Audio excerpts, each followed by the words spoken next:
have the pleasure of speaking today with Darryl Vincent, who is the Chief Operations Officer for the U.S. Vets, a nonprofit organization here in Hawaii. I didn't know that you existed. Oh, yes. We've been actually in Hawaii for the last 14 years serving our nation's heroes, homeless and the non-homeless, to make sure that they're getting what they need after serving our country. Help me understand what you do, actually. Absolutely. We've been in existence across the nation for over 25 years, in Hawaii 14 years. And the bread and butter of what we do is we literally find homeless veterans in the community, wherever they may be congregating or living, and we help give assistance by giving them residential services, mental health services, substance abuse services, vocational training, and we do that in coordination with the Department of Veteran Affairs, Department of Labor. So for the last 14 years, we've had over 3,000 formerly homeless veterans go through our program, and our job is basically to get them into a permanent setting that they can economically sustain themselves.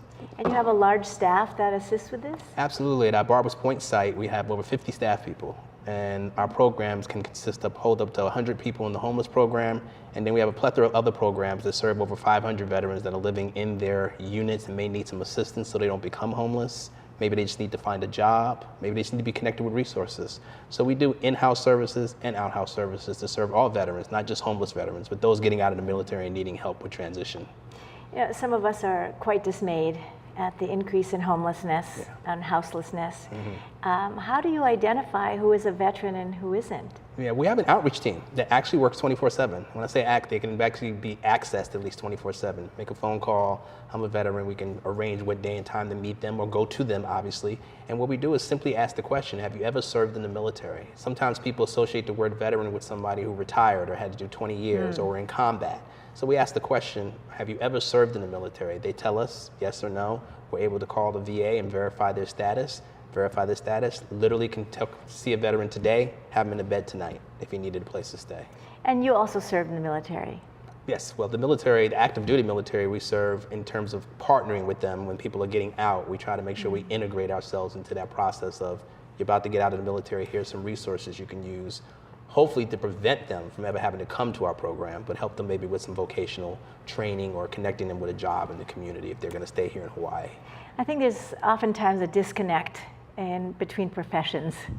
And you were in the military as well. Correct. There's a connection with what you're doing. Yes, well, I was lucky enough. I went in the military and just did one enlistment. And when I got out, I decided I wanted to work in this field. So it was almost by accident. I became a social worker and ended up working with veterans and being a veteran. It wasn't a planned design. I'd love to say it was, but it was something somebody's that happened. design. Yes. So, you have to depend on what your career path is and wanting to translate some of your goals in the military, or maybe just get out of the military and go to school to do something totally different and use the great GI Bill that they're offering to make sure that you get your education and do what you want to do, whatever your passion is.